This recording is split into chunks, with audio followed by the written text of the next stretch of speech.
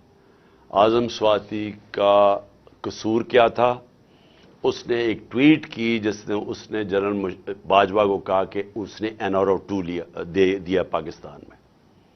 یہ سارا پاکستان کو پتا ہے کہ اس نے NRO 2 دیا ہے، لیکن اس کے اوپر جو اس کو سزا ملی ہے، کون سے معاشرے کے اندر اس طرح کا ظلم ہوتا ہے کہ ایک سینیٹر اپنا پوائنٹ آف ویو نہیں دے سکتا؟ بھئی آپ کہتے ہیں نہیں دیا، لیکن یہ تو نہیں کر سکتے آپ کو ننگا کر کے اس کو مارو، بچوں کے پوتوں پوتیوں کے سامنے اس کے اوپر ظلم تشدد کرو، اس کے بعد اس کو یہ جو آپ کر رہے ہیں اس کی پھر بیوی کے اور بیٹی کے سامنے گندی کیسٹ بھیجو، اس کے بعد وہ اس کے اوپر کیسز کر دو، کوئی 30 کیسز کر دو، اس جو ہارٹ کا مریض ہے اس کو کوئٹہ بھیجا جائے ان حالات کے اندر، پھر اس کو اب سندھ پہنچا دیا ہے، اس کے گھر کے اوپر انہوں نے واردات کی ہے، ایک دم CDO کو پتا چل گیا کہ اس نے کچھ اس کا گھر سیل کر دیا ہے۔ کون سی دنیا کے اندر اس طرح کے حالات ہوتے ہیں جو اپنے آپ کو جمہوریت کہتی ہے؟ یہ ظلم کا نظام ہے، اس کی انتہا ہے۔ اس کے اوپر میں صرف ختم کرتا ہوں حضرت علی کا قول سے کہ کفر کا نظام چل جائے گا لیکن اس طرح کا ظلم کا نظام نہیں چل سکتا۔ ایک ایک کر کے ایک ایک کر کے آپ نے اسمبلیاں تحلیل کرنے کی بات کی، ایک ایک کر کے ایک ایک کر کے خان صاحب یہ رہنمائی فرمائیں کہ PDM جو ہے وہ آپ کی اسمبلیاں تحلیل کرنے کی جو اعلان ہے اس کو سنجیدہ نہیں لے رہی، نہ تو مذاکرات کی میز پر بیٹھنے کے لیے تیار ہے اور نہ ہی وفاقی اور دوسری صوبائی اسمبلیاں تحلیل کرنے کی طرف آ رہی ہے۔ تو ایسے میں کیا آپ اپنی ہی اسمبلیاں تحلیل کر کے الیکشن میں چلے جائیں گے، یا جو آپ نے ان کو ایک وقت دیا تھا کہ یہ بیٹھ کر مذاکرات کی میز پر آئیں وہ تو سنجیدہ نہیں لے رہے؟ دیکھیں اسی کے ساتھ آپ نے یہ بات کی ہے کہ کافی الیکشن تاخیر سے کروانا چاہ رہے ہیں اور یہ بالکل نظر بھی آ رہا ہے کہ وہ ابھی لیٹ کرنا چاہ رہے ہیں۔ خان صاحب اس پہ آپ کی پارٹی کا کیا موقف ہوگا؟ کیا آپ کوئی اگریسو موڈ کے اندر آگے آئیں گے احتجاج میں، یا جیسے ابھی آج کل ہلکا پھلکا ہلکے مختلف کانسٹیچوئنسیز کے اندر احتجاج کر رہے ہیں، یہ جاری رکھیں یا کوئی بڑی کال دینے جا رہے ہیں آپ آگے؟ دیکھیں، سب سے پہلے تو مجھے کبھی کوئی شک نہیں تھا کہ نواز شریف یا زرداری کبھی بھی الیکشنز کی طرف نہیں جائیں گے۔ اور کیوں مجھے شک نہیں تھا؟ کہ دونوں اس ملک کے بڑے مجرم ہیں، یہ کرپٹ لوگ ہیں، ان کو ڈر لگا ہوا ہے کہ اگر یہ الیکشنز میں ہار گئے تو ان کو ڈر یہ لگا ہوا ہے کہ اتنی محنت سے جو انہوں نے 7 مہینے میں اپنے کیسز ختم کیے ہیں یہ پھر نہ ریوائیو ہو جائیں۔ ان کا انٹرسٹ پاکستان کا انٹرسٹ ان کا انٹرسٹ نہیں ہے، ان کا انٹرسٹ ہے کہ پہلے کیسے چوری کرو اور پھر چوری کو بچاؤ کیسے۔ تو مجھے کبھی کوئی شک نہیں تھا کہ انہوں نے الیکشن نہیں ماننا۔ میری کوشش یہ ہے کہ اس ملک کے جو ادارے ہیں وہ اس وقت ملک کا سوچیں۔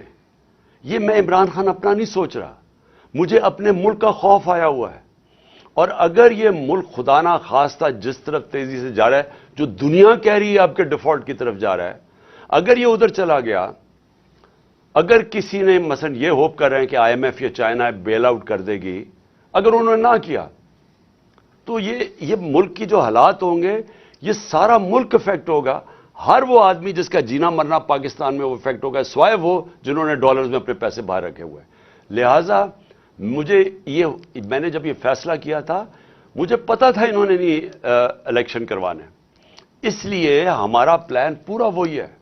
جب میری تیاری ہوگی، میں نے آپ کو کہا دسمبر میں انشاءاللہ ہو جائے گی، میں اپنے وہی جو میں نے اناؤنس کیا اسی پہ میں چلوں گا، میں یہ اسمبلی سے نکل جاؤں گا۔ صاحب یہ بتائیے کہ اعظم سواتی کے خلاف اسلام آباد میں مقدمہ درج ہوتا ہے، بلوچستان میں ہوتا ہے، پھر ان کو اٹھا کر سندھ میں لے گئے ہیں، شہباز گل کے خلاف مقدمہ درج ہوئے، اس بار تو ان کے خلاف لاہور کے اندر مقدمہ درج کیا گیا جہاں پر PTI اور کافلی کی مشترکہ حکومت ہے۔ ان کے خلاف جو مقدمہ درج اگر کیا، چودھری پرویز لائی اس میں انوالو ہیں یا کوئی اور طاقت انوالو ہے؟ کون اس میں یہ مقدمات درج کر رہا ہے؟ دیکھیں، میں اس پہ چیک کروں گا کہ یہ جو شہباز گل کے اوپر مقدمہ ہوا اس کے پیچھے کون ہے۔